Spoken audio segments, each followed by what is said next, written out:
الرحمن الرحيم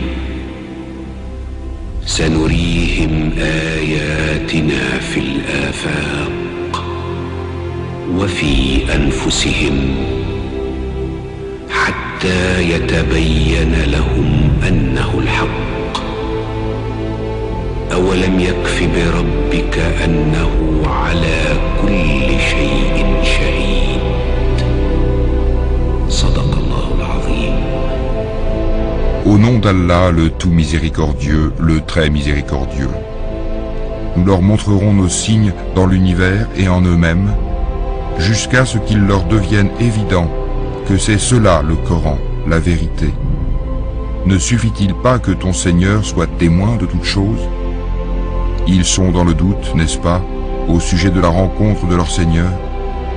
C'est lui, certes, qui embrasse toutes choses par sa science. What happened on 9/11 is a phony, and we've never learned the truth about 9/11. The whole agenda, they have all the money they want. They can make all the money they want. They have a machine that can make all the money. It's not about money. It's about control. It's about their vision of how they want to see the world. You hear George Bush saying democracy means freedom. No. Democracy equals New World Order. I believe God put me on this earth to be the best person I could be. I put everybody on this earth to be the best they could be. You have to stand up for what's right in life. And unless you do that, you're nothing.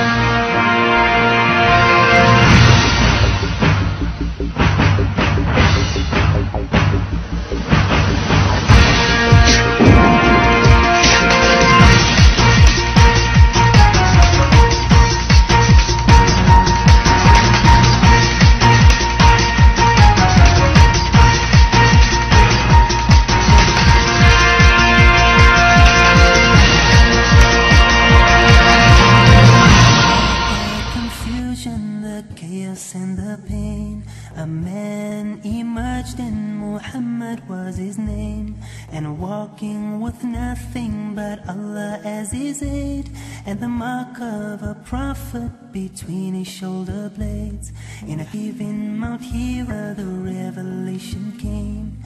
Read, O Muhammad, read in Allah's name. May the blessings of Allah be on Al-Mustafa. None besides him could have been Al-Mujtaba. Muhammad, peace be upon his soul. The greatest of prophets, Islam was his only goal. Muhammad sallallahu alayhi wa sallam. From among all the prophets, Muhammad was the last, as his was a mission of the greatest task. There was only moral degeneration. People clung to idol adoration. For all nations he was Al-Mukhtar. So was he praised by Allah Al-Ghaffar, the bearer of glad tidings, Al-Bashir, leading unto light As-Siraj Al-Munir. Muhammad. أعوذ بالله السميع العليم من الشيطان الرجيم. بسم الله الرحمن الرحيم، والصلاة والسلام على خير الأنام نبينا محمد صلى الله عليه وسلم وعلى آله وصحبه أجمعين ومن دعا بدعوته واستنى بسنته إلى يوم الدين. Au nom d'Allah, le clément, le miséricordieux, que la paix et le salut soient sur le sceau des prophètes, Muhammad sallallahu alayhi wa sallam, sur tous les membres de sa famille, sur ses illustres compagnons, ainsi que tous ceux-là qui s'évertuent à suivre son exemple jusqu'au jour dernier. Amis téléspectateurs, chers frères et sœurs en islam et en humanité, recevez mes salutations de paix. Assalamu alaikum wa rahmatullahi ta'ala wa barakatuh. Tout le plaisir donc pour moi de vous savoir nombreux ce soir devant vos petits écrans pour cette émission spéciale sur la chaîne Canal qui viennent tout droit de Congo. Ils ont dû passer par le Burkina où ils ont été invités donc pour donner des conférences. Ils sont de passage à Cotonou et nous leur avons proposé quand même de donner quelques conférences ici. Ils sont dans ce studio juste pour nous entretenir sur un thème qui est libellé comme suite: l'islam, la seule voie du salut pour l'humanité. Bible et Coran sur table. Donc je commence déjà par vous les présenter. À ma droite, le frère Abdelmajid Kassogbia. Au milieu, le frère Abdelhamid Elenga, qui est le chef de cette délégation, donc du groupe de l'appel à l'islam. Et à l'extrême, le troisième frère, c'est le frère Abdul Malik Mani Breko. Salam alaikum, chers invités. Voilà, chers invités, et comme je le disais, vous êtes là pour partager avec le peuple béninois quelques expériences par rapport au thème choisi, qui est l'islam, la seule voie du salut pour l'humanité. Bible et Coran sur table. Je peux dire que c'est un thème qui interpelle aussi bien les musulmans que nos frères chrétiens. Pour ce faire, nous avons donc tous intérêt, chers amis téléspectateurs, à suivre cette émission de manière attentive afin de discerner la vérité. Il faut donc rappeler que c'est une émission interactive à laquelle vous aurez droit d'intervenir, Inch'Allah, après donc le développement du thème. Nos invités sont prêts pour répondre à toutes vos questions éventuelles par la volonté de Dieu. Vous pouvez donc déjà noter nos lignes, les deux lignes qui seront mises donc à votre disposition. Il s'agit du 93 41 00 14 et le 93 70 24 25. À présent, le décor est planté. Je donne la parole au président du groupe, qui est le frère Elenga. Salam alaikum, cher frère Elenga. Oui, vous avez la parole.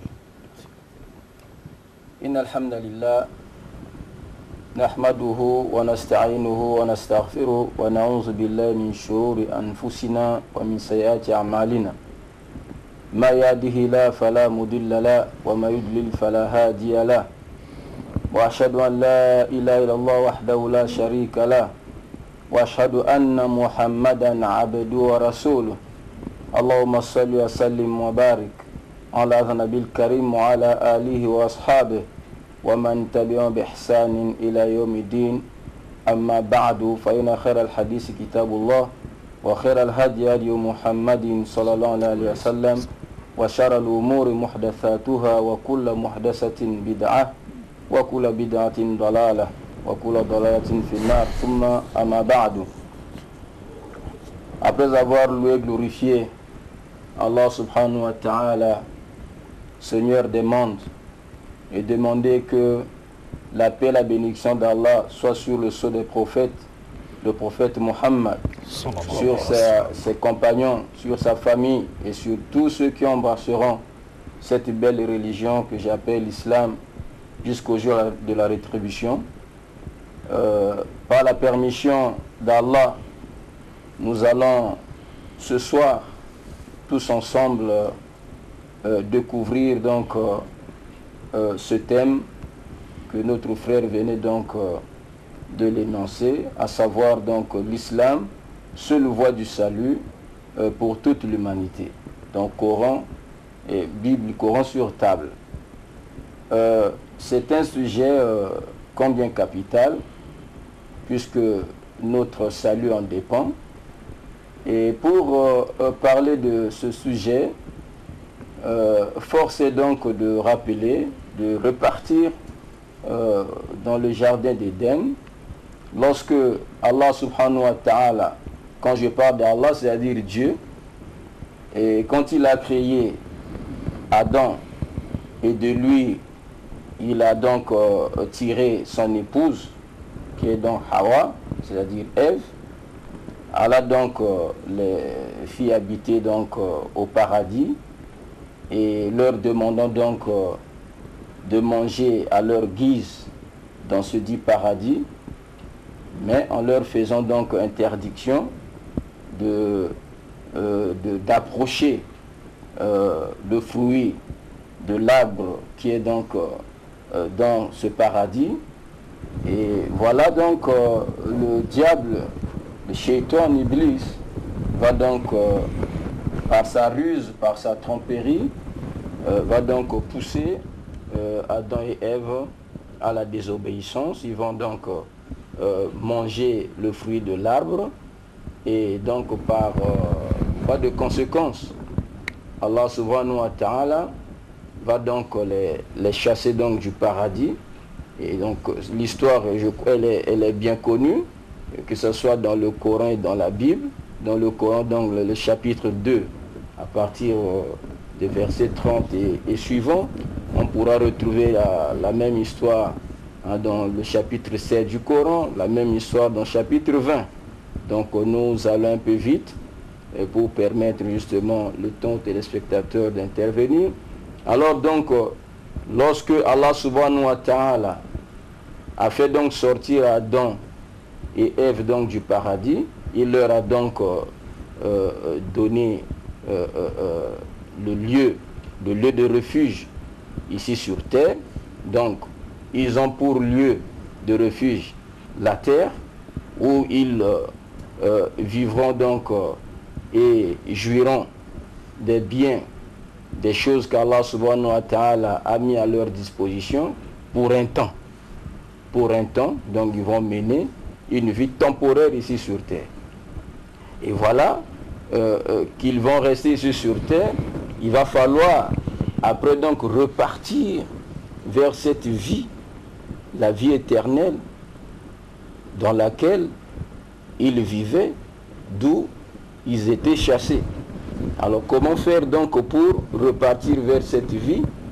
Allah subhanahu wa ta'ala, avant donc de répondre justement à cette question, lorsque Allah a chassé Adam et Ève du paradis pour avoir désobéi à lui, est-ce ce péché avait été pardonné ou pas, ou est-ce que ce péché est resté en eux et que leur descendance, donc les enfants d'Adam, héritent donc de ce péché? Alors le Coran est clair sur ce point. Le Coran nous dit donc au verset 37, Allah subhanahu wa ta'ala nous dit Fatalaqa Adam min rabbihi kalimatin fatab alayhi innahu wa tawwabur rahim. Allah subhanahu wa ta'ala nous dit que après cette désobéissance, Adam a reçu de la part de son Seigneur des paroles. C'est-à-dire des paroles pour demander pardon auprès du Seigneur. Et Adam a demandé pardon auprès du Seigneur. Et le verset nous dit, Allah subhanahu wa ta'ala agréa de repentir le pardon d'Adam, puisqu'il est l'accueillant au repentir et il est miséricordieux. Donc à partir de ce verset, nous comprenons clairement que le péché d'Adam a été pardonné. Donc par rapport au Coran, la théorie du péché originel n'existe pas. Donc c'est déjà une théorie qui est fausse, puisque le pardon a été accordé à Adam par rapport à la faute commise, par rapport au péché commis.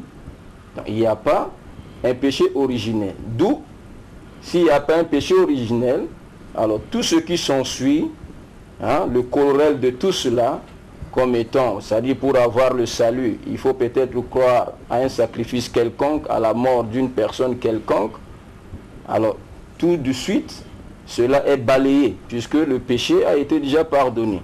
Et de deux aussi, c'est que le Coran nous enseigne, dans le chapitre 17, au verset 15, Allah subhanahu wa ta'ala dit « Wala taziru waziratu wizra ukhra » qu'aucune âme ne portera le fardeau d'autrui, donc chacun porte ses péchés. Alors en ce moment-là, nous comprenons déjà aisément que la théorie du péché originel par rapport au Coran n'existe pas, c'est une fausse et c'est un faux enseignement. Alors, comment faire pour gagner effectivement le salut, pour avoir le salut, pour avoir la vie éternelle? Quelle est donc la solution que propose le Coran si nous savons déjà que le péché originel a été pardonné? Il n'y a pas un sacrifice que l'on attendait pour avoir justement le pardon du péché originel.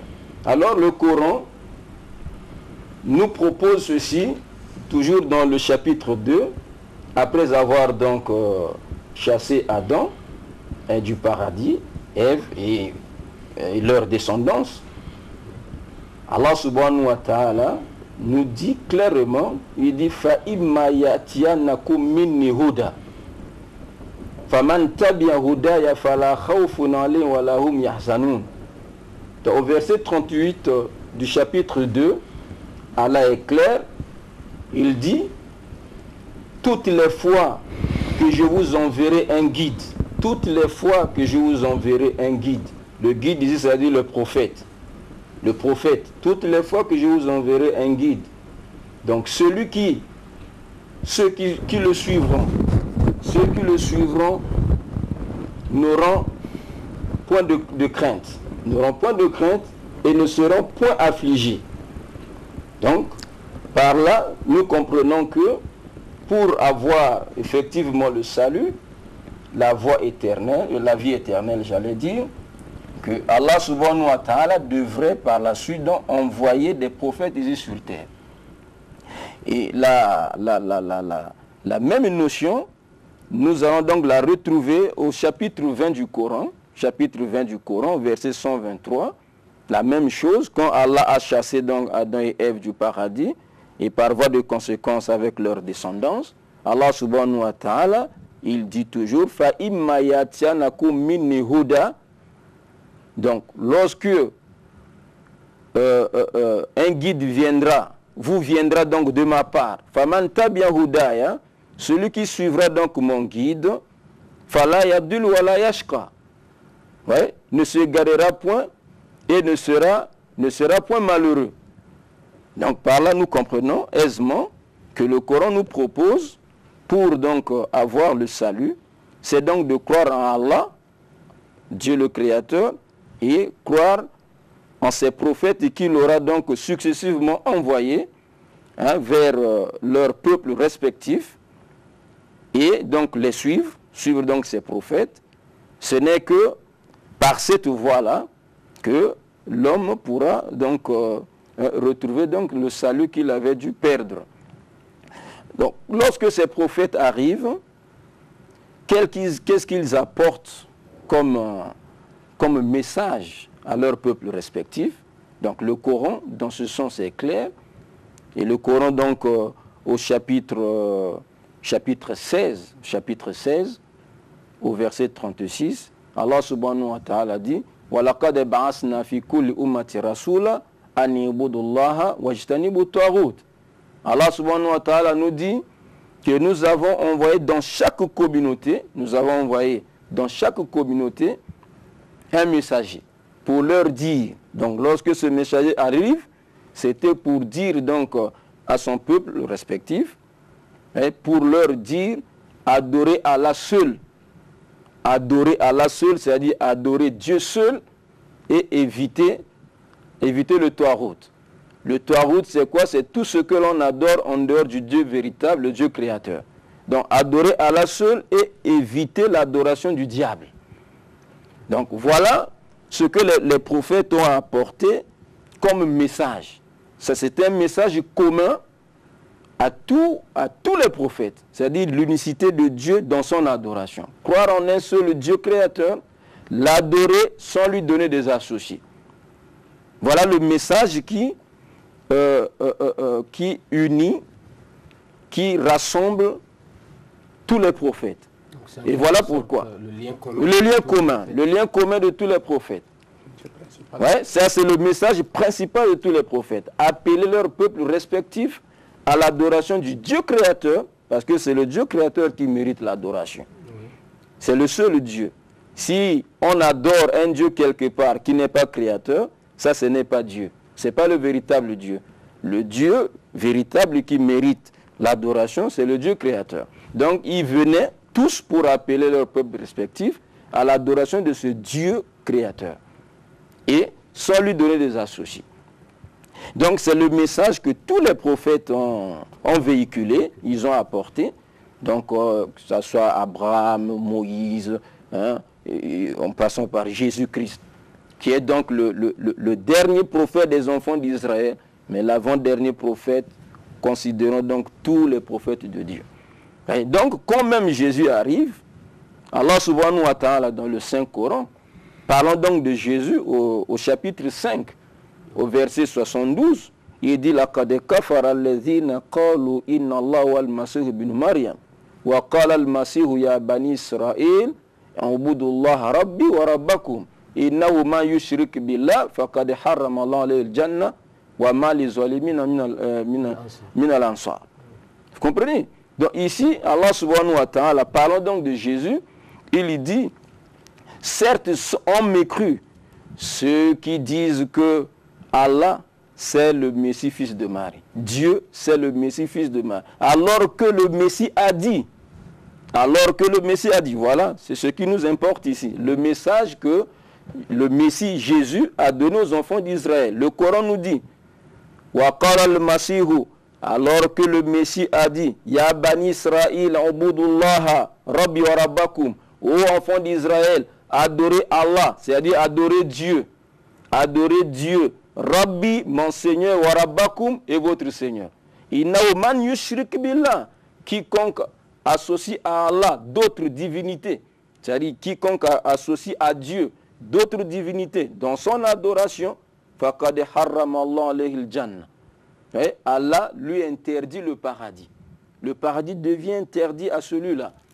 Wa ma li zalimina min ansar. Et les injustes n'auront point de secoureurs. Ouais, donc nous voyons ce message de l'unicité de Dieu, qui est donc le message commun, hein, de tous les prophètes. Alors donc ce message de l'unicité de Dieu dans son adoration, c'est ce qu'on appelle l'islam. Voilà. C'est ce qu'en langue arabe, on appelle l'islam. C'est-à-dire la soumission. Et islam, étymologiquement, signifie soumission à Dieu. Soumission à Dieu. Et nous verrons tout au long comment est-ce que tous ces prophètes-là ont donc prêché l'islam. Je vous remercie, frère Abdelhamid Elenga, pour tous ces détails. Tout ce que nous soulignons à travers ce que vous venez d'expliquer, c'est que le péché originel n'existe pas, selon des preuves tirées du Saint-Coran. Oui. Et que ce péché a été déjà pardonné donc à notre ancêtre Adam, d'où les enfants ne pourront pas hériter de ce péché. Donc il n'y a pas à chercher et voilà, un sacrifice, à faire un sacrifice quelconque pour pouvoir se faire pardonner. Et vous venez de démontrer également que tous les prophètes, depuis Abraham, et en passant par Moïse, Jésus-Christ et autres, tous ont véhiculé le même message. Oui. Comme quoi ils ont appelé l'humanité vers un Dieu unique et que, en fin de compte, vous avez conclu en disant cet appel, ce vers quoi ils ont appelé, c'est l'islam. Oui. Frère Oustaz Abdelmajid, est-ce que vous pouvez nous éclairer plus par rapport à des preuves tirées de la Bible pour soutenir ces thèses-là? Bon, merci beaucoup pour la parole. Alhamdulillah, Rabbil Alamin. Wa salatu wa salam ala man la nabiyya ba'da. Wa ala alihi wa ala jami' anbiya wal mursalin. Wa ba'd. Donc, je pense que pour le moment, il n'est pas nécessaire que nous nous référions à la Bible pour le moment, n'est-ce pas, pour démontrer la justesse, n'est-ce pas, de ce que nous sommes en train de dire ici. Mais ce que je me dois ici de rappeler, c'est que la question, l'islam, seule voie du salut pour toute l'humanité, peut facilement être comprise, n'est-ce pas, après avoir acquis la connaissance du but de la création de l'être humain et aussi la connaissance du but de l'envoi des messagers de Dieu. C'est-à-dire il nous suffirait seulement de connaître le but de la création de l'être humain et le but pour lequel Dieu a envoyé ses messagers pour savoir aussitôt que l'islam, c'est la seule voie du salut pour toute l'humanité. N'est-ce pas? Et vous verrez par rapport au but de la création de l'être humain, Dieu dans le Coran, dans son chapitre 51, verset 56, Dieu dit clairement, je n'ai créé le génie et les êtres humains que pour qu'ils m'adorent. Le point qui nous intéresse ici, c'est celui qui est relatif aux êtres humains. Donc Dieu nous a créés dans le noble but de l'adorer, c'est-à-dire dans le noble but de lui vouer un culte pur, sans l'associer avec qui ou quoi que ce soit, dans sa souveraineté, dans ses attributs, dans son adoration et dans sa divinité.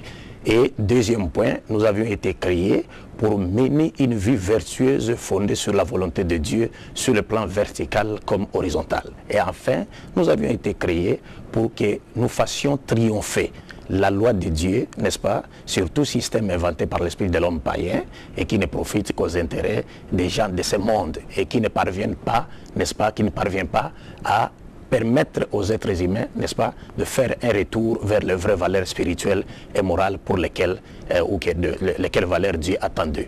Bon, cela étant, comme le cheikh l'avait dit, cela étant le but de la création de l'être humain, l'homme ne pouvait connaître le but. Comment l'homme allait-il connaître le but de son existence si cela ne lui avait pas été révélé par Dieu? Alors là, toujours dans la même lancée, donc il nous est montré dans le Saint-Coran que pour que l'homme parvienne à connaître le but de sa création, de son existence, tel qu'est explicité ici, il aurait fallu, Dieu a prévu de nous envoyer des prophètes, c'est-à-dire ces prophètes qui devaient venir pour nous enseigner sur tout ce qui nous informer, sur tout ce que Dieu attend de nous sur le plan vertical comme horizontal. Et parlant de ces prophètes, le Coran, comme l'a dit le cheikh, Dieu nous dit dans le Coran qu'il a suscité des prophètes dans chaque peuple, dans chaque nation. C'est-à-dire qu'il n'y a pas eu un seul peuple qui n'a pas reçu la visite des messagers de Dieu. Et ça, il faut le rappeler parce que contrairement aux juifs et aux chrétiens, le musulman croit que Dieu a suscité des prophètes partout dans le monde avant l'avènement de Mohammed. Mais quant aux juifs et aux chrétiens, ils pensent que Dieu n'avait envoyé des messagers ou des prophètes qu'au seul enfant d'Israël et qu'il aurait laissé toutes les autres nations dans l'égarement. Et ça, c'est illogique parce que ce ne sont pas seulement les enfants d'Israël qui ont été créés dans le noble but d'adorer Dieu dans le sens indiqué, mais c'est toute l'humanité qui a été créée dans le noble but d'adorer Dieu dans le sens indiqué. Et cette vérité coranique, ici je me dois encore de dire aux gens que l'humanité doit faire preuve de reconnaissance envers le prophète Mohammed qui a révélé cette vérité qui demeurait encore cachée jusque-là. Parce qu'aujourd'hui la science archéologique confirme ce que dit le Coran. La science archéologique nous montre qu'il n'y a pas eu un seul peuple qui n'a pas reçu la visite d'un prophète. Et la preuve en est que lorsque vous sillonnez d'ailleurs dans le verset que Cheikh a cité, au chapitre 16, verset 36, Dieu nous dit clairement dans ce verset, Fasiru fil ardi fanzuru kayfa kana aqibatul mukaththibin. C'est-à-dire, sillonnez la terre et vous aurez des preuves sur ceux qui ont mécrit quand on leur avait envoyé des messagers. Et la science archéologique confirme aujourd'hui que chaque peuple avait reçu de la part de Dieu la visite d'un peuple. Parce que lorsqu'on sillonne, la visite d'un prophète plutôt, parce que lorsqu'on sillonne la terre, on trouve que dans chaque peuple croyait en Dieu. N'est-ce pas? Croit à l'existence d'un Dieu unique. Même si sa conception de Dieu est remplie d'idées idolâtres et polythéistes, mais il croit quand même à l'existence d'un être suprême. Et que cela ne nous étonne pas, parce que s'il y a des gens qui croient en Dieu, mais que leur conception est remplie d'idées polythéistes ou idolâtres, la science archéologique nous dit, c'est après le passage des messagers de Dieu que ces peuples sont tombés dans l'idolâtrie et le polythéisme. Et le Coran nous l'avait déjà dit au 7e siècle, toujours au même chapitre, le chapitre 16, versets 61 à 63, Dieu dit à son prophète Mohammed, la paix de Dieu soit sur lui, très certainement nous avons envoyé des messagers avant toi. Mais après leur passage, le diable est venu pour les détourner du droit chemin. Est-ce que vous comprenez? Et parlant du nombre de prophètes qui ont été envoyés au monde, parlant du nombre de ces prophètes de la part de Dieu qui connaît ces messagers, parce que c'est lui qui les avait choisis, inspirés et enfin envoyés, le prophète Mohammed nous dit, la paix de Dieu soit sur lui, Dieu a envoyé 124 000 prophètes, dont 313 messagers. Parce qu'il y a une large différence entre prophètes et messagers, je ne voudrais pas ici rentrer en détail, et que tous ces prophètes-là n'ont apporté de la part de Dieu qu'une seule religion. Le prophète nous dit, dans une tradition prophétique, Nahnu ma'ashar al-anbiya abna'ulad dinuna wahid. Nous, l'ensemble des messagers de Dieu, c'est ce que disait le prophète Mohammed, nous sommes comme les enfants d'un même père, mais de mères différentes. Notre religion est une. Et cette religion-là avait comme enseignement fondamental, c'est ce que le cheikh a dit, c'est-à-dire inviter l'humanité à reconnaître et à tester l'unicité absolue de Dieu sans associer, et à adorer Dieu sans l'associer avec qui ou quoi que ce soit, et à mener une vie vertueuse fondée sur la volonté de Dieu sur tous les plans de la vie. Alors, donc l'islam nous montre clairement qu'il n'y a jamais eu plusieurs religions provenant de Dieu. Pourquoi il ne doit pas y avoir? Parce que Dieu est unique. Le but de la création de l'être humain est unique. la vérité salvatrice, qui est, c'est-à-dire l'enseignement fondamental dispensé par tous les messagers de Dieu, qui consiste à tester l'unicité absolue de Dieu, à l'adorer sans l'associer avec qui ou quoi que ce soit, et à mener une vie vertueuse fondée sur sa volonté, sur le plan vertical comme horizontal, cet enseignement-là est unique, ça n'a jamais changé. Le but de l'envoi des messagers de Dieu est unique. Alors, si toutes ces choses, Dieu est unique, la vérité salvatrice est unique, le but de la création de l'être humain est unique, le but de l'envoi des messagers de Dieu est unique, pourquoi les prophètes allaient-ils apporter au monde plusieurs religions? On nous dit non, les prophètes n'ont apporté au monde qu'une seule religion, mais que cette religion a connu plusieurs dispensations prophétiques dans l'espace et dans le temps. Est-ce que vous comprenez? Une seule religion, mais qui a connu plusieurs dispensations prophétiques dans l'espace et dans le temps. C'est comme aujourd'hui le Bénin. Vous voyez le Bénin? Et le Bénin a connu plusieurs dispensations présidentielles. Et il continuera à en connaître encore jusqu'à la fin des temps. Il y a eu des présidents qui sont passés, son Excellence Mathieu Kérékou, Soglo et tous ces présidents. Aujourd'hui, nous vivons l'époque de son Excellence Boni Yahi. Est-ce que vous comprenez? Mais le Bénin a connu plusieurs dispensations présidentielles, continuera à en connaître jusqu'à la fin des temps, mais le Bénin restera un et unique. Cela va de même pour la religion des messagers de Dieu. Il n'y a qu'une seule religion que Dieu a révélée à toute l'humanité, mais qui a connu plusieurs dispensations prophétiques dans l'espace et dans le temps. Aujourd'hui, certains ignorants, qui réfléchissent d'après l'intellect de l'Occident, islamophobes, disent « Non, Mohammed a fondé l'islam ». Mais quand vous lisez le Coran, vous trouverez que Mohammed n'a pas fondé l'islam. Mohammed a trouvé l'islam. Parce que tous les prophètes de Dieu ont apporté, ont enseigné l'islam. Abraham, Moïse, Jésus, tous ces prophètes. La preuve c'est quoi? On dit l'islam veut dire soumission à Dieu ou soumission à la volonté de Dieu. Et cette volonté de Dieu commence par la reconnaissance de son unicité absolue, n'est-ce pas? Et son adoration exclusive et aussi par la soumission à sa volonté, c'est-à-dire mener une vie vertueuse fondée sur sa volonté. Et vous verrez même dans la Bible, Jésus-Christ, que la paix de Dieu soit sur lui, qui est cité plus de 79 fois dans les 5 Corans. Il est cité dans le Coran. Nous croyons en lui, nous croyons en ces miracles qu'il a opérés par le pouvoir de Dieu. Et ici, nous rappelons, Inch'Allah, le vendredi prochain, si Dieu le veut, nous allons donner une conférence au Palais des Sports à partir de 21h et qui portera sur le thème « L'humanité sera-t-elle sauvée par Jésus-Christ ou par Mohammed ?» Parce qu'il faut que les gens connaissent la vérité. Cette vérité salvatrice qui nous tirera des ténèbres spirituelles vers la lumière parfaite. Parce que la vérité de Dieu, elle est unique, une et unique. Alors ici, Jésus disait, ne pensez pas que je sois venu faire ma volonté, mais plutôt la volonté de celui qui m'a envoyé. Ça veut dire quoi? Ça veut dire que Jésus était venu pour ordonner ce que Dieu a ordonné, interdire ce que Dieu a interdit, aimer ce que Dieu aime, détester ce que Dieu déteste, manifester réellement la volonté de Dieu sur tous les plans de la vie. Il était musulman, parce que musulman veut dire celui qui se soumet à la volonté de Dieu. L'islam veut dire soumission à la volonté de Dieu. Les noms des autres religions que nous connaissons dans le monde ici, le prophète à qui l'on a attribué la paternité de ces religions-là, ne connaissent pas les noms de ces religions-là. Ils ne connaissent pas. Jésus fut un musulman, Moïse fut un musulman, Abraham, tous les prophètes furent des musulmans dans le sens qu'ils ont été envoyés par la volonté de Dieu. Ils étaient le réceptacle de Dieu sur la terre pour recevoir la volonté de Dieu et ensuite la transmettre à leurs semblables, donc aux humains vers qui ils ont été envoyés. Et eux-mêmes ont mené une vie vertueuse conformément à la volonté de Dieu dont ils étaient dépositaires et transmetteurs. Donc finalement, pour finir, j'allais dire que si nous pouvons parler de plusieurs religions, le Coran nous dit qu'il n'y a que 2 religions au monde. Il n'y a que 2 religions. Imma shakiran wa imma kafur. C'est-à-dire qu'il y a une religion qui est celle de Dieu, qui invite l'humanité à se soumettre à sa volonté, et il y a une autre religion qui est celle de Satan, qui détourne l'humanité de vouloir divin. Il n'y a pas une 3e religion, il n'y a que 2 religions au monde, celle de Dieu qui s'appelle l'islam, appelez-la comme vous voulez. Même à langue béninoise, même à langue haoussa, même à langue yoruba, mais que l'essence de cette appellation soit soumission à la volonté de qui? À la volonté de Dieu. Et ça, c'est la religion qui a été prêchée par tous les messagers de Dieu, parce que leur message fondamental était un et unique, et ils n'ont été envoyés qu'à par un seul Dieu, avec un seul but, celui de transmettre sa parole qui tirera les hommes des ténèbres spirituelles vers la lumière parfaite. Voilà, frère. Donc vous remercie, mais d'aucuns vous diront que bien avant Mohammed sallallahu alayhi wa sallam, il y avait déjà d'autres religions existaient et ils avaient leurs livres, ils pratiquaient ça autrement. Mais comment les amener à comprendre que ces prophètes ultérieurs ont pratiqué la religion de soumission qui est conforme à l'islam? Les gens n'arrivent pas à l'entendre de cette oreille-là. C'est simple. Vous savez, il y a eu division comment?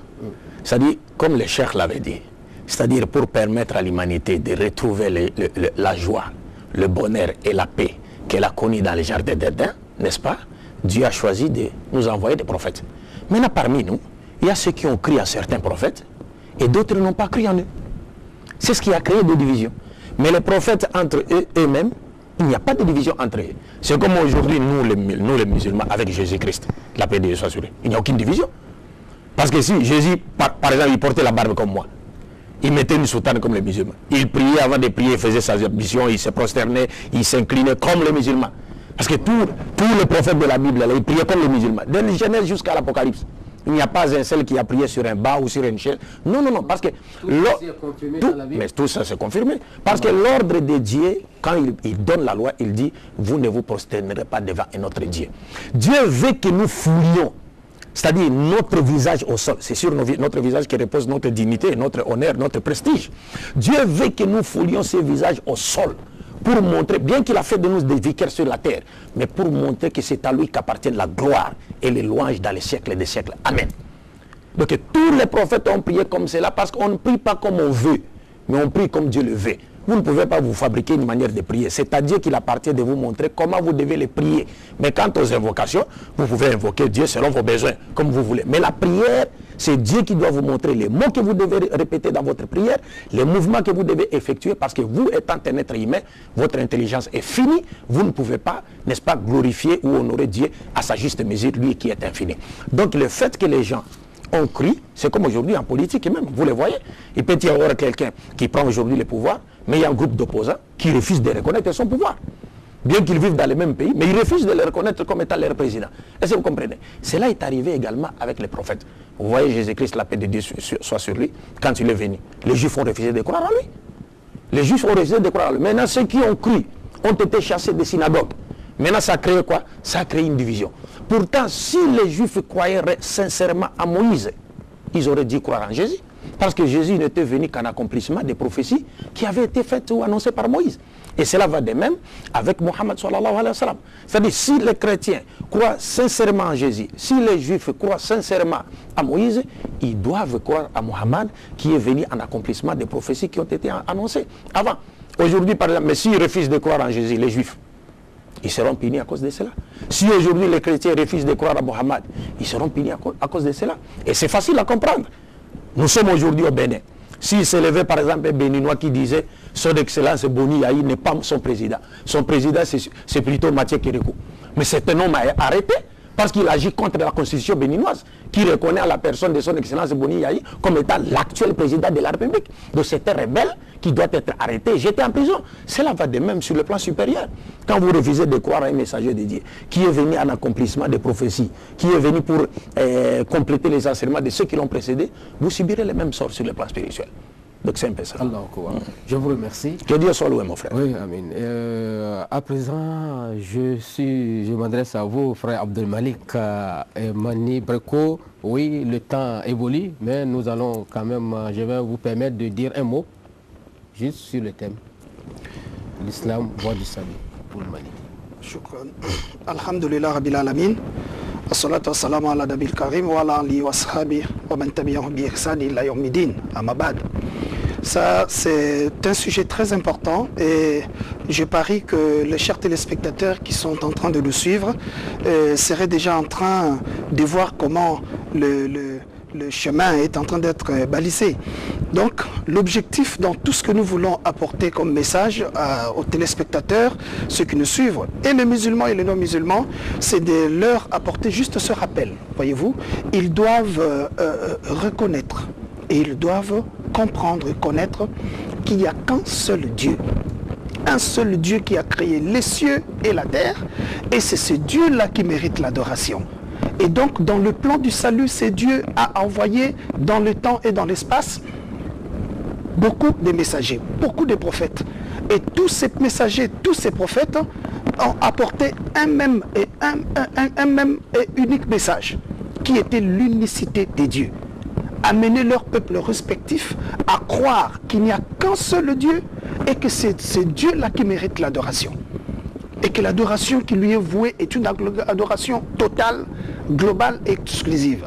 Et donc justement, jusqu'au dernier messager que Dieu a envoyé, cette fois-là pour le salut de l'humanité tout entière, et dont j'ai cité le prophète Mohammed sallallahu alayhi wa sallam. Donc leur message ne consistait qu'à amener tout le monde, tous les peuples à qui ils ont été destinés, à comprendre et à croire et à pratiquer cette unicité de Dieu. Nous le verrons peut-être dans la Bible également, outre tous les versets que notre cher a dû donner tout à l'heure dans le Coran. Dans la Bible, quand vous lisez Deutéronome chapitre 6, verset 4, Dieu a fait le même rappel au prophète Moïse, paix de Dieu sur lui. Voyez-vous, il lui dit, quand Moïse reçoit cette révélation de Dieu, il va donc la porter à son peuple et il dit, l'Éternel, écoute Israël, l'Éternel, notre Dieu, est l'unique éternel. Voyez-vous, est l'unique éternel. Aujourd'hui, quand vous verrez peut-être plus tard, plus loin dans le Nouveau Testament, le terme éternel a été changé par Seigneur. Mais nous pensons que l'éternel est l'unique éternel, pas l'unique Seigneur. Parce qu'au fait, dans la conception du mot Seigneur, à l'époque, plusieurs hommes ont été appelés des seigneurs. Une épouse appelait son mari mon Seigneur, un élève appelait son maître mon Seigneur, un jeune appelait le vieux du quartier Seigneur. Donc c'est vrai, c'est un titre honorifique. Certes, nous l'attribuons à Dieu. À chaque fois que nous disons le Seigneur, nous ajoutons toujours notre Dieu. Le Seigneur, l'Éternel. Voyez-vous, pour faire la différence, afin que Dieu ne soit pas mêlé ou emballé dans le même lot que d'autres seigneurs terrestres qui ont une vie limitée et qui sont tous voués à passer par la mort, voyez-vous. Mais l'Éternel, notre Dieu, est l'unique éternel. Il n'y a que ce Dieu-là qui est éternel. C'est lui le créateur de la vie, mais il n'a pas besoin de la vie pour exister ou pour être. Il est Dieu. Et il est le créateur de la mort, pour que tout le monde passe à travers la mort, comme Dieu nous l'a dit dans le Saint-Coran, comme toute âme goûtera à la mort, toute âme passera à la mort. Ça, c'est un chemin, un passage obligé pour tout le monde. Mais lui-même qui a créé la mort ne peut pas subir l'effet de cette mort. Il ne meurt pas. Et nous devons donc nous attacher à ce Dieu-là, car celui-là ne meurt pas. Voyez-vous? Donc, l'unicité de Dieu est le fondamental. La connaissance de Dieu qu'on adore, et après que nous avons la connaissance de ces dieux, comment l'adorer? Et donc tout cela, c'est des choses que nos chers téléspectateurs auront la latitude, l'opportunité de connaître tout au long de cette émission, Inch'Allah, avec la grâce de Dieu. Oui, voilà. Je vous remercie. Amis téléspectateurs, vous venez d'écouter l'un après l'autre nos invités à travers tout ce qu'ils viennent de développer concernant le thème, donc l'islam, le salut de l'humanité. Je crois que nous allons ouvrir le standard pour que les frères puissent appeler. Et il y a des choses encore il y a des détails à donner, n'est-ce pas? Donc, quand même donner quelques versets qui prouvaient que voilà, donc étaient tous des musulmans. Parce que c'était quand même important. Donc après Elenga, veut démontrer également, il veut démontrer pourquoi tous les prophètes ont pratiqué l'islam, d'après ce qu'il a dit. D'accord, on vous écoute. Oui, c'est quand même important. Oui. Déjà, à travers tout ce qui vient d'être déballé ici, nous comprenons aisément que tous les prophètes étaient donc musulmans, c'est-à-dire soumis à Dieu. Ils étaient soumis à Dieu. Et la démonstration de cela se trouve même dans le Coran. Et quand nous regardons, par exemple, notre père Adam, Abraham, qui est le père des croyants, le père des prophètes, Allah subhanahu wa ta'ala, parlant de lui, quand j'ouvre le Coran ici, au chapitre 3, au verset 67, je vais directement en français, pour vraiment aller vite. Allah dit dans ce verset, chapitre 3 du Coran, verset 67, Abraham n'était ni juif ni chrétien. Il dit, Abraham n'était ni juif ni chrétien. Mais qui il était? Le Coran dit, il était entièrement soumis à Allah. Il était entièrement soumis, c'est-à-dire musulman. Il était musulman. Voilà pourquoi en arabe on dit ici, Kana Hanifan musulman. Il était entièrement soumis à Allah, c'est-à-dire musulman. Il faisait la volonté d'Allah. Il adorait Allah seul sans lui associer. Et il n'était point du nombre des associateurs. Et vous allez comprendre que tous les prophètes étaient musulmans, soumis, toujours en parlant donc d'Abraham. Quand nous prenons le chapitre 2 du Coran, Surat al-Baqarah, vous allez voir au verset 131, à partir du verset 131 et suivant, Dieu parlant d'Abraham, il dit, quand son Seigneur lui avait dit, soumets-toi, vous voyez, c'est-à-dire Aslim, sois musulman, soumets-toi, il dit, je me soumets au Seigneur de l'univers. Abraham s'est soumis, c'est-à-dire il était musulman. Mais non, il ne s'arrête pas là. Il dit, au verset 132, et c'est ce qu'Abraham recommanda à ses fils. C'est ce qu'Abraham recommanda à ses fils. Il a recommandé dans l'islam la soumission à Dieu à ses fils, à savoir Ismaël, Isaac. Vous comprenez ça? Et le verset continue, dit, de même que Jacob, Jacob donc va recommander la même religion qui est donc l'islam, c'est-à-dire la soumission à Dieu. Hein? Va recommander cela aussi à ses enfants. Il dit, oh mes fils, certes Allah, c'est-à-dire Dieu, vous a choisi la religion. Ne mourrez point donc autrement qu'en soumis. Donc que la mort vienne vous trouver, vous êtes soumis à Dieu. C'est-à-dire vous êtes musulman. Donc quand nous regardons ce verset, Abraham s'est soumis à Dieu. Il enseignait cette religion qui est la soumission à ses deux filles, à ses enfants. Donc nous avons Ismaël d'un côté. Donc Ismaël a enseigné l'islam, donc la soumission à sa descendance. De l'autre côté, Isaac également enseigné l'islam à sa descendance. Et nous allons voir Jacob. Et Jacob, nous tombons justement à Jésus-Christ, qui a effectivement été soumis aussi à la volonté d'Allah. Donc bref, jusqu'au dernier prophète qui est dans la Merci beaucoup. Il y a de la bousculade sur la ligne téléphonique. Je vous en prie. Pouvoir intervenir. Merci. Donc, amis téléspectateurs, vous pouvez déjà intervenir en composant nos numéros que je vous communique. Il y a le 93 41 0014 et le 93 70 24 25. Vous pouvez déjà appeler pour poser toute question, mais je vous en prie, restez dans le cadre du thème qui a été développé, Inch'Allah. On vous écoute.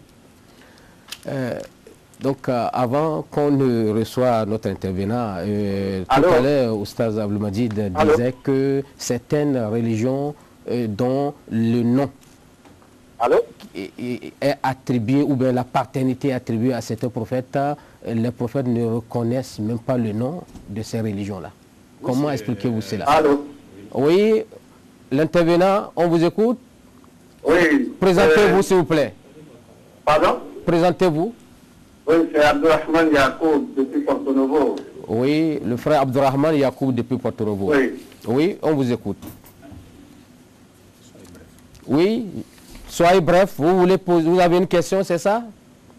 Merci. Alors, je salue le plateau. Oui. Allez vite en maison. Oui, allez en besoin, on vous écoute. Allez droit vite. Les frères qui sont avec vous. Oui, ils sont là, ils vous Ma répondent. préoccupation, Oui. lorsque les frères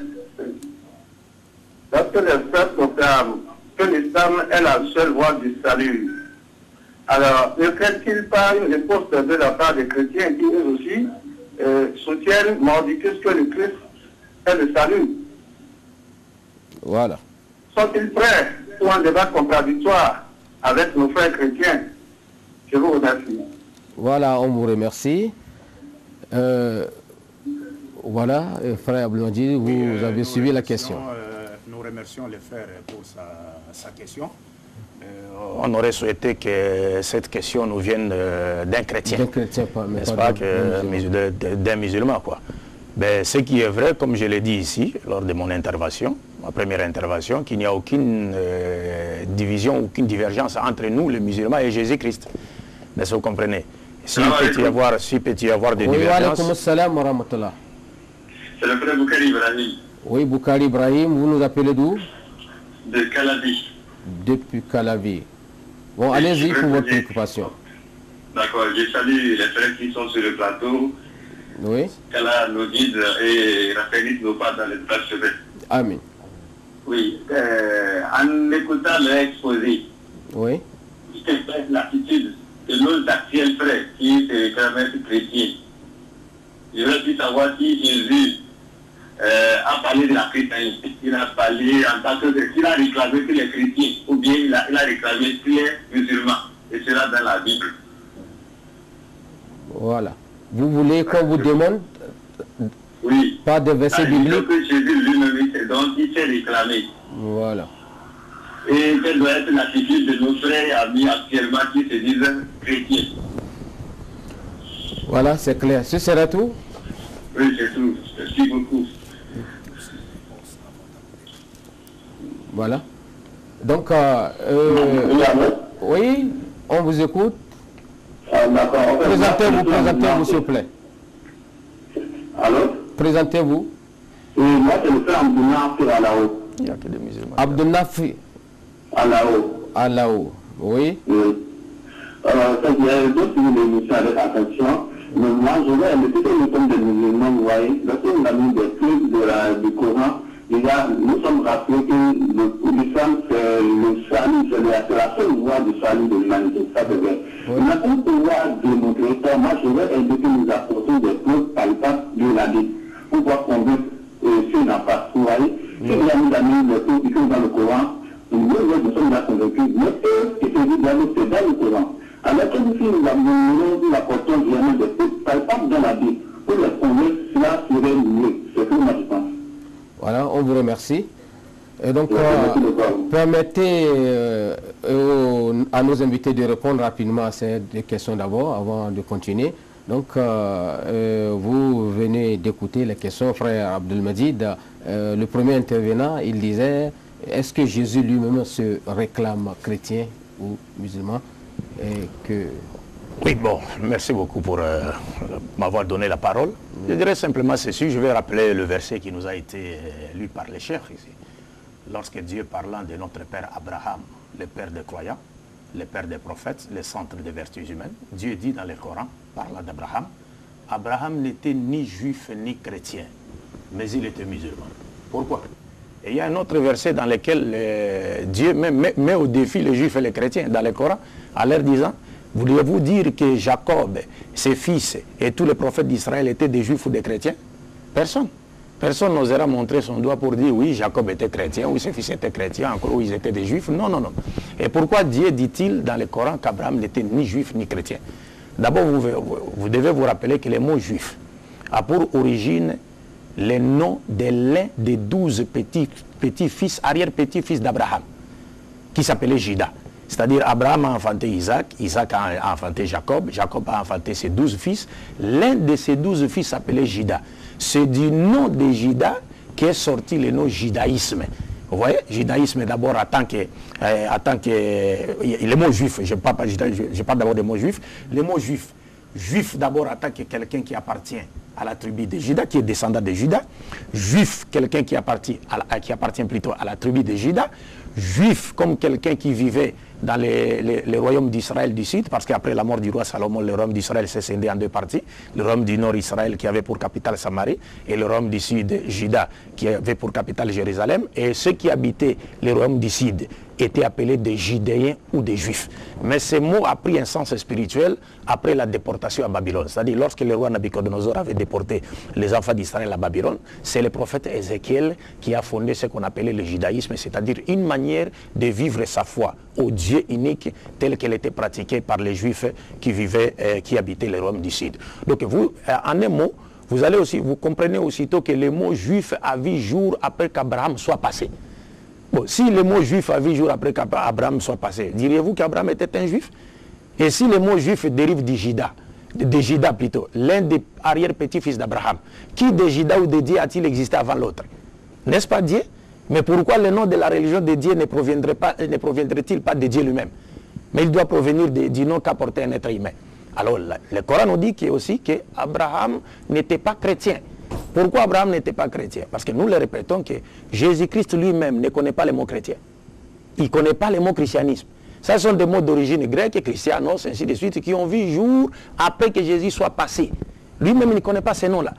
Si vous lisez dans Actes des Apôtres, chapitre 11, verset 26, vous verrez qu'il est dit dans la Bible, les disciples furent appelés pour la première fois des chrétiens à Antioche. Et qui les avait appelés des chrétiens? Ce n'était pas Dieu, ce n'était pas un ange de Dieu, ce n'était pas un prophète de Dieu, ce n'était pas Jésus, ce n'était pas l'un des apôtres eux-mêmes, mais ce sont les adorateurs de la déesse Astarte, une divinité païenne d'Antioche. Ce sont ces adorateurs-là qui ont appelé les disciples de Jésus chrétiens. Mais Jésus lui-même, quel était le nom de sa religion? C'est ce que nous avons dit ici. Partout dans la Bible, vous verrez Jésus vous dire dans la Bible, ne pensez pas que je sois venu faire ma volonté, mais la volonté de celui qui m'a envoyé. Faire la volonté de Dieu, c'est cela qu'on appelle l'islam. C'est-à-dire se soumettre à la volonté de qui? De Dieu. Et vous verrez je me dois ici de lire, je vais demander à notre frère Abdul Malik, qui est un ex-pasteur converti en islam, de nous lire Jean chapitre 12, versets 44 à 50. Ça, ce sont les paroles de Jésus-Christ lui-même. Jean chapitre 12, versets 44 à 50. Jean chapitre 12, verset 44 à 50. Écoutez attentivement ce que dit Jésus dans Jean chapitre 12, verset 44 à 50. Or Jésus s'était écrié, oui, celui qui croit en moi, non pas en moi, croit non pas en moi. Celui qui croit en moi, celui qui croit en moi, croit non pas en moi, mais en celui qui m'a envoyé. Oui. Et celui qui me voit, voit celui qui m'a envoyé. Oui. Je suis venu comme une lumière dans le monde, afin que quiconque croit en moi ne demeure pas dans le ténèbre. Continue. Si quelqu'un entend mes paroles et ne les garde point, ce n'est pas moi qui le juge, car je suis venu non pour juger le monde, mais pour sauver le monde. Celui qui me rejette et qui ne reçoit pas mes paroles à son juge, la parole que j'ai annoncée, c'est elle qui le jugera au dernier jour. Car je n'ai point parlé de moi-même, mais le Père qui m'a envoyé m'a prescrit lui-même ce que je dois dire et annoncer. Et je sais que son commandement est la vie éternelle. C'est pourquoi les choses que j'ai dit, je les dis comme le Père me les a dites. Vous avez compris? C'est-à-dire, je ne parle pas de moi-même, mais le Père qui m'a envoyé, c'est-à-dire Dieu qui l'a envoyé, lui a prescrit ce qu'il devait dire et annoncer. Et Jésus dit, les choses que j'ai dit, je les dis comme le Père me les a dites. C'est-à-dire, il ne le fait pas par sa propre volonté, mais selon la volonté de qui? De Dieu. Et il dit, je garde son commandement, car je sais que son commandement, c'est la vie éternelle. C'est-à-dire, ce que Dieu a commandé, ce que Dieu a ordonné, c'est-à-dire la volonté de Dieu qui se caractérise en deux choses, c'est-à-dire l'ordonnance du bien, l'interdiction du mal. C'est-à-dire, si vous faites ce que Dieu a ordonné, vous vous abstenez de faire ce qu'il a interdit, c'est cela, vous aurez la vie éternelle. Parce que le commandement de Dieu donne la vie éternelle. Et pour finir, dans Hébreux chapitre 5, verset 7, c'est une parole biblique qui nous dit ceci, parce que là, cette parole nous parle de la manière dont Jésus s'est adressé à Dieu pour qu'il soit sauvé de la mort. La Bible nous dit, c'est pourquoi le Christ en entrant, donc Hébreux chapitre 5, verset 7, il dit, celui qui, dans les jours de sa chair, Jésus-Christ, a présenté avec des grands cris, des larmes, c'est-à-dire Jésus criait, il pleurait, des prières, il priait, de supplications, il suppliait. Qui? La Bible nous dit, à Dieu qui pouvait les sauver de la mort. Parce que lui-même ne pouvait pas se sauver de la mort. Il fallait qu'il demande à Dieu qui pouvait les sauver de la mort. Pourquoi? Notre frère Abdul Malik a dit, Dieu est celui qui a créé la mort. Le créateur de la mort ne peut en aucune manière se laisser massacrer par l'œuvre de sa création. C'est pourquoi dans Ézéchiel 28, verset 1 à 10, Dieu dit, tout celui qui meurt n'est pas Dieu. Parce que Dieu ne meurt pas. Mais s'il y a quelqu'un, vous croyez à quelqu'un, vous croyez qu'il est Dieu, mais qu'il est passé par la mort, même une minute ou une seconde, il ne peut pas être Dieu. Parce que Dieu a créé la mort, il ne peut pas se faire massacrer par l'œuvre de sa création. Alors le verset dit, celui qui dans les jours de sa chair, Jésus-Christ, a présenté avec des grands cris, des larmes, des prières et des supplications à Dieu qui pouvait le sauver de la mort. Notez ceci, c'est que le verset dit, et il a été exaucé à cause de sa soumission. Il a été exaucé à cause de sa soumission. Sa soumission à qui? À Dieu. Et c'est cela l'islam. C'est cela l'islam. Donc il n'y a pas de divergence entre nous et Jésus-Christ. Il peut y avoir divergence entre nous et nos frères chrétiens. C'est de leur droit, n'est-ce pas, de vivre en divergence ou en contradiction avec nous. C'est leur droit. Mais s'il faudrait revenir aux Écritures, revenir à ce que Dieu et ses prophètes ont enseigné, parce que personne d'entre nous ne pourra être plus éloquent que Dieu, qui a choisi, inspiré et envoyé ses prophètes, et ces prophètes qui sont venus parler, qui sont tous venus parler au nom de Dieu.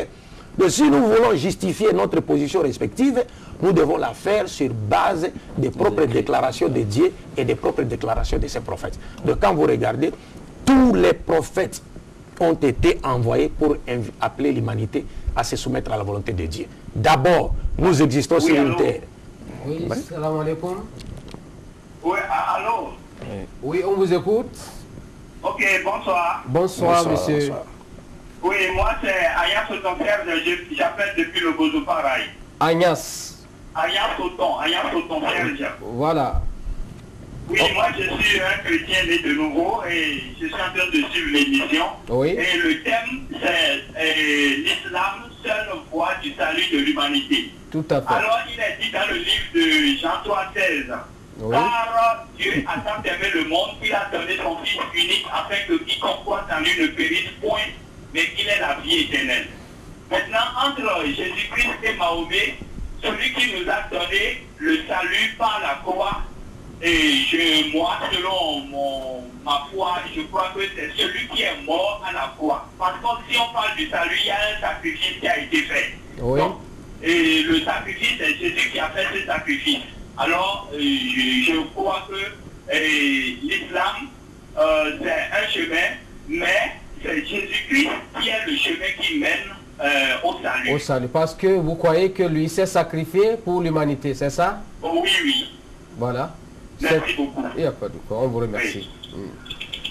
Personnellement, j'aurais souhaité voir ses frères, n'est-ce pas, qui viennent de nous adresser cette question, n'est-ce pas, venir à la conférence que nous allons donner le vendredi, Inch'Allah, au Palais des Sports, et qui portera sur le thème « L'humanité sera-t-elle sauvée par Jésus-Christ ou par Mohammed ?» N'est-ce pas? Oui. Pour qu'il sache. Parce qu'il a récité un verset dans Jean chapitre 3, verset 16. « Dieu a tant aimé le monde, il a envoyé son Fils unique, afin que quiconque croit à lui ne périsse point, mais qu'il ait la vie éternelle. » Mais d'abord, il y a deux choses qui lui échappent. La première chose, c'est qu'il doit savoir que ce n'est pas Jésus qui a aimé le monde, mais c'est Dieu qui a aimé le monde, il a envoyé Jésus. N'est-ce pas? Contrairement à ce que les chrétiens disent. Deux, le monde dont il est question ici, ce n'est pas toute l'humanité. Le monde dont il est question ici, dans le langage de Jésus, selon lui-même dans la Bible, le monde symbolise le pécheur, c'est-à-dire le pécheur juif. C'est pourquoi Jésus a dit aux enfants, s'adressant à Dieu dans Jean 17, il a dit, Père, le monde ne t'a pas connu, mais ceux-ci t'ont connu. Ils étaient du milieu du monde, tu me les as donnés. Et le monde les a haïs parce qu'ils ont reçu ta parole, la parole que tu m'as donnée. Donc là, il parlait des Juifs. C'est pourquoi quand vous lisez sur votre Bible, ça c'est une Bible protestante, Louis II, cherchez à voir le mot monde au glossaire ici, vous verrez la différence qui existe entre le monde qui signifie pécheur, et le monde qui signifie toute l'humanité, et le monde qui signifie cosmos, c'est-à-dire l'univers tout entier. Quant à Jésus-Christ, lui, il n'a été envoyé qu'aux brebis perdues de la maison d'Israël, comme il est dit dans Matthieu 15, 24, je n'ai été envoyé qu'aux brebis perdues de la maison d'Israël. Donc nous le saurons le vendredi prochain, Inch'Allah. Et enfin, le dernier point, vous devez savoir que Jésus-Christ n'a jamais été envoyé pour se faire tuer. Cela vous étonnerait peut-être à entendre cela de la bouche d'un musulman. Mais si vous venez le vendredi, Inch'Allah, au Palais des Sports, vous entendrez cette parole de la bouche de Jésus-Christ lui-même. Et que Jésus n'a jamais basé le salut des gens sur la mort de quiconque. Parce que Dieu n'envoie jamais ses prophètes pour se faire tuer. Mais la mort leur a été réservée par certains mécréants qui ne voulaient pas accepter la lumière dont ils étaient dépositaires et transmetteurs de la part de Dieu. Mais Jésus te dit clairement ceci, dans Jean chapitre 5, verset 24, il dit, en vérité, je vous le dis, celui qui écoute ma parole et qui croit en celui qui m'a envoyé a la vie éternelle. Il ne vient point au jugement, mais il est passé de la mort à la vie. Donc il dit, en vérité, je vous l'ai dit, celui qui écoute ma parole, c'est-à-dire qui m'obéit simultanément dans tout ce que j'ordonne et interdit de la part de Dieu, et qui croit en Dieu qui m'a envoyé à la vie éternelle. Jésus n'a pas dit celui qui croira à ma mort sur la croix. Ça n'existe nulle part dans la Bible jusqu'à la fin du monde. Vous pouvez encore lire dans Luc chapitre 16, où quand Jésus était en train de prêcher, une femme, voyant Jésus prêcher la parole, s'adressant à lui, lui a dit, heureux les seins qui t'a porté, heureuses les mamelles qui t'ont allaité. Jésus se retourna vers la femme et a dit, heureux plutôt ceux qui écoutent la parole de Dieu et qui la mettent en pratique. Jésus n'a pas dit, heureux plutôt ceux qui croiront à ma mort sur la croix pour avoir la vie éternelle. D'ailleurs, c'est ce que les gens doivent savoir. Je termine en vous disant, en vous donnant Jean chapitre 8, verset 40 à 44. Jésus dit aux Juifs, pourquoi cherchez-vous à me faire mourir? Moi, un homme, ça c'est dans la version Louis II, version révisée. Parce que le mot moi, un homme, vous ne la verrez pas, cette phrase dans d'autres Bibles. Mais ici, vous la verrez. Moi, un homme qui vous ai dit la vérité que j'ai entendue de Dieu. Cela, Abraham ne l'a pas fait. Il disait aux Juifs. C'est-à-dire, Abraham n'a jamais cherché à tuer quelqu'un qui lui apportait, qui lui disait une vérité qu'il a entendue de Dieu. Si vraiment vous êtes enfant d'Abraham, pourquoi chercher à me tuer? Parce que je vous dis une vérité que j'ai entendue de Dieu. Ce n'est pas Dieu qui cherche à tuer Jésus. Ce sont les Juifs qui cherchent à tuer Jésus. Alors Jésus dit, l'heure acquise de faire quoi? Il dit, vous ne voulez qu'accomplir l'œuvre de votre père, le diable, qui était meurtrier dès le commencement.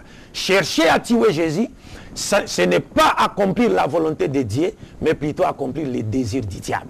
C'est pourquoi, dans Luc chapitre 22, versets 1 à 6, vous verrez la Bible nous dit, les scribes et les pharisiens, les sacrificateurs, cherchaient un moyen de faire mourir Jésus à l'insu de la foule. Qui cherchait à faire mourir Jésus? C'est Dieu ou les scribes et les pharisiens? C'est les scribes et les pharisiens. Le verset continue en disant, Satan entra dans Judas. Et Judas alla s'entendre avec les principaux sacrificateurs de la manière dont il va leur livrer Jésus pour qu'il soit tué à l'insu de la foule. Qui est rentré dans Judas pour lui donner la mauvaise idée de livrer son maître Jésus afin qu'il soit mis à mort? C'est Satan. Ce n'est pas Dieu, c'est Satan. Ni le Saint-Esprit. Ni le Saint-Esprit, c'est Satan. Et qui est parti voir les sacrificateurs pour qu'il leur livre Jésus moyennant une somme d'argent? C'est Judas. Maintenant, les scribes et les pharisiens cherchent la mort de Jésus. Satan rentre dans Judas. Judas accepte pour aller vendre son maître. L'acte des scribes et des pharisiens est un péché ou un acte que Dieu aime? C'est un péché. L'acte de Satan qui est rentré dans Judas, c'est un péché ou un acte que Dieu aime? C'est un péché. L'acte de Judas lui-même qui a accepté de livrer son maître moyennant une somme d'argent, est-ce que c'est un péché ou un acte que Dieu aime? Ce sont des péchés. Comment voulez-vous que des actes de péché puissent purifier l'humanité de ces péchés? C'est pourquoi Jésus a dit à Pilate, dans Jean chapitre 19, verset 11, « Celui qui m'a livré à toi a commis un plus grand péché. » Au lieu de dire, celui qui m'a livré à toi a rendu un plus grand service à l'humanité parce que maintenant l'humanité sera sauvée. Mais Jésus considère cela comme étant un plus grand péché. Comment voulez-vous qu'un acte que le Christ lui-même qualifie de plus grand péché puisse être salvateur pour l'humanité? Donc on s'est détourné de l'enseignement de Jésus. C'est pourquoi aussi dans Matthieu, Jésus dit encore à ses scribes, à ses disciples, « Malheur à l'homme par qui le Fils de l'homme sera livré. Il serait mieux pour lui qu'il ne soit pas né. » Au lieu de dire, heureux l'homme par qui le Fils de l'homme sera livré, car il a rendu un plus grand service à l'humanité. Mais il est maudit. Il dit, malheur à lui. Et il va jusque loin à dire, il ne préfère même pas que cet homme soit né pour commettre ses péchés. Comment voulez-vous? Donc, Inch'Allah, si Dieu le veut, mes chers frères, la sincérité en soi n'est pas une garantie de vérité. Vous pouvez être sincère dans votre foi, mais vous n'avez pas la vérité. Les chrétiens sont sincères, les Indiens en Inde sont sincères. Mais moi, nous les musulmans et vous les chrétiens, nous croyons que les Indiens sont égarés du droit chemin parce qu'ils adorent une vache. Et au moment où les Indiens adorent la vache, les musulmans à côté, ils égorgent la vache et la mangent. Mais ils ne comprennent pas que la vache ne peut pas être une divinité. Alors, donc, personne d'entre nous ne pourra être plus éloquent que Jésus-Christ, Mohammed et Dieu pour nous départager sur nos divergences. Et cela sur base de nos sources respectives. C'est pourquoi nous vous invitons à venir nombreux le vendredi prochain, Inch'Allah, au Palais des Sports, à partir de 21h, sur le thème « L'humanité sera-t-elle sauvée par Jésus-Christ ou par Mohammed ?» Parce que quand vous dites Jésus c'est le sauveur, oui, quand vous le dites, mais oui, il est le sauveur, mais le sauveur de qui? C'est la Bible qui le dira. Il est le sauveur de qui? C'est la Bible qui le dira. Hein? Mais quand vous ne reconnaissez pas le messager qui a été envoyé pour le salut de toute l'humanité, ça sera très malheureux pour ceux qui ne le feront pas. C'est comme aujourd'hui celui qui ne reconnaît pas à la personne de son excellence Boni Yayi, que c'est lui l'actuel président de la République. Et il continue à considérer un autre qui n'est plus président comme étant le chef de l'État du Bénin. Voilà qui est clair. Dans le même contexte. Allô? Oui, on vous écoute. Oui, allô? Oui. Allô? Oui, bonsoir, monsieur. Bonsoir, salam alaikum. Wa alaykoum salam. Présentez-vous. Ousmane Mouda. Ousmane Mouda. Mouda, depuis Bopa dans le mono. Oui, on vous écoute. Et tout à l'heure, le président parlait, il disait que c'est deux religions qui ont été reconnues quand on va parler qu'il y a la religion de Dieu et la religion du diable. Bon. Maintenant, moi je voudrais demander, par rapport aux religions, qu'en pensez-vous des religions catholiques protestantes? Et puisque les juifs et chrétiens disent souvent que Dieu a ordonné 3 religions. Oui. Et dans divers débats, quand on essaie de les convaincre, ils n'arrivent pas à concevoir ce que nous disons. C'est-à-dire pour eux, l'islam, c'est une autre religion qui est arrivée, c'est Mahomet, c'est le prophète Mohammed qui a amené cette religion. Et moi, ma question, c'était de savoir si un débat contradictoire entre les prêtres de cette religion-là et nous autres musulmans. Là, ça donnerait parce qu'eux-mêmes, en tant que prêtres, ils savent bien que c'est l'islam qui est la seule voie qui mène vers frère Ousmane, Nam. on vous a écouté et on vous a compris. Je crois que vous venez de prendre l'émission au vol. Sinon, tout ceci avait déjà été expliqué depuis le début. Hein? Tout ceci avait déjà été expliqué par rapport aux différentes religions, à la diversité des religions. Et les détails ont été déjà donnés. Inch'Allah. Oui. On peut lui dire quelque chose. Oui, mais écoutez, le frère va vous dire un mot. Moi, je voudrais simplement dire ceci aux téléspectateurs de la chaîne Canal 3 qui nous suivent en ce moment. Comme le cheikh l'avait expliqué dans son intervention, pour reconnaître la religion de Dieu. Parce que nous ne disons pas ici que c'est les musulmans seuls qui ont la vérité. Nous ne disons pas cela. Mais nous disons que la vérité qui est prêchée par les musulmans, c'est la vérité qui a été prêchée par l'ensemble des messagers de Dieu.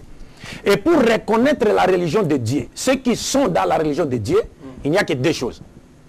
La première chose, c'est que ceux-là, ils enseignent un monothéisme pur, c'est-à-dire l'unicité de Dieu absolue. Parce qu'aucun prophète ne sait dire Dieu.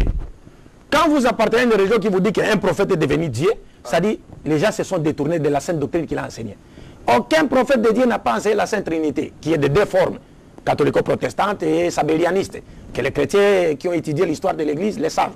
Nous ne sommes pas ici pour porter jugement sur l'Église catholique. Nous avons étudié chez les catholiques et nous savons aujourd'hui que parmi les chrétiens, ceux qui connaissent mieux la Bible, c'est les catholiques. Parce que ce sont eux qui avaient réuni tous les livres du Nouveau Testament. Ce sont eux-mêmes qui ont donné à ces livres le nom de la Bible. Parce que ce n'est pas Dieu qui appelait la Bible Dieu, ou un prophète, ou un ange, ou Jésus, un apôtre. Bible. Ce sont les catholiques qui ont donné, et nous connaissons les noms de la personne qui l'a appelée Bible et en quelle année. Nous le savons. Et ils connaissent tout ça très bien. Donc les autres qui sont sortis de l'église catholique doivent, s'ils veulent connaître quelque chose sur la Bible, ils doivent se renseigner auprès de l'église catholique. Parce que c'est elle qui a fait toutes ces choses-là. Est-ce que vous comprenez? Donc nous ne portons jugement contre aucun courant religieux ici. Mais nous parlons ici de la religion qui a été prêchée par tous les prophètes et qui se caractérise en 2 choses. La première, c'est que cette religion prêche le monothéisme pur, l'unicité de Dieu absolue, dépourvue de toute idée idolâtre et polythéiste. La seconde chose, c'est quoi? C'est-à-dire cette religion prône l'application de la loi de Dieu sur toute la surface de la terre pour le bien-être de l'humanité, comme cela a été le cas dans les jardins d'Éden, où après la croyance en un Dieu unique, il a été dit à Adam et Ève, faites ceci, ne faites pas cela. Il n'appartient pas aux autres êtres humains comme nous de nous définir ce qui est bien pour nous de ce qui ne l'est pas. Non, c'est à Dieu qui nous a créés de nous définir ce qui est bien pour nous de ce qui ne l'est pas. Donc, celui qui prétend croire en un Dieu unique, mais qui refuse de voir la loi de Dieu régir leur vie dans tous les domaines de la vie, ceux-là n'appartiennent pas à la religion de Dieu. Parce que les souhaits de tous les prophètes de Dieu, comme le disait Jésus, c'était quoi? Que ta volonté soit faite sur la terre comme elle est faite au ciel. Au ciel, il n'y a pas de démocratie, il n'y a pas de communisme.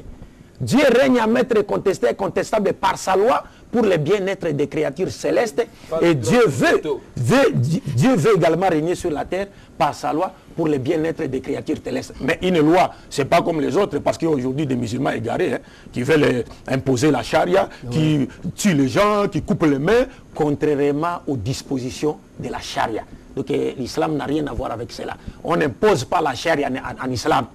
Il y a un processus, on éduque la masse, la population.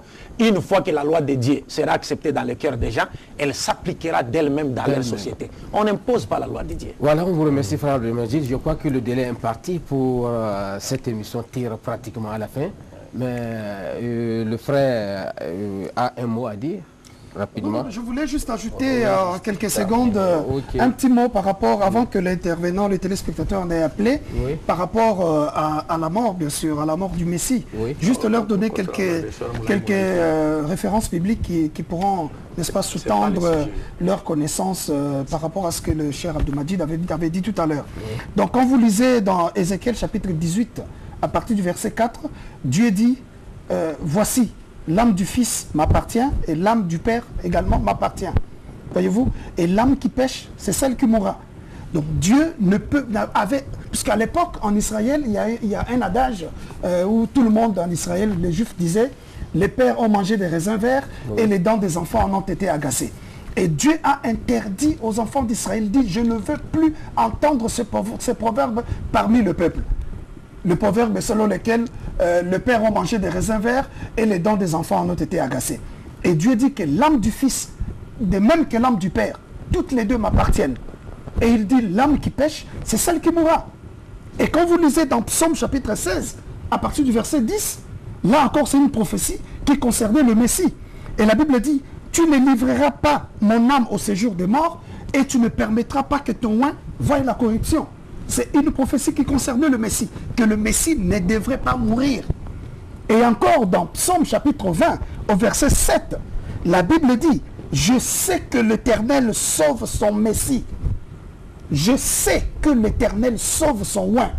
Dieu devrait obligatoirement sauver son oint. C'est pourquoi à Gethsémane, lorsque Jésus s'était mis à genoux pour implorer le secours de Dieu, Dieu a répondu, selon ce que le docteur Abdelmajid avait fait lire tout à l'heure, dans Hébreux chapitre 5, verset 7, où la Bible dit, celui qui dans le jour de sa chair, donc Jésus-Christ, avait présenté avec des cris et des larmes, des prières et des supplications à celui qui pouvait les sauver de la mort, et a été exaucé à cause de sa piété. Il a été exaucé. Il a été exaucé. Frère Abdelmalik, excusez-moi de vous interrompre, le délai, vraiment l'émission tire pratiquement à sa fin.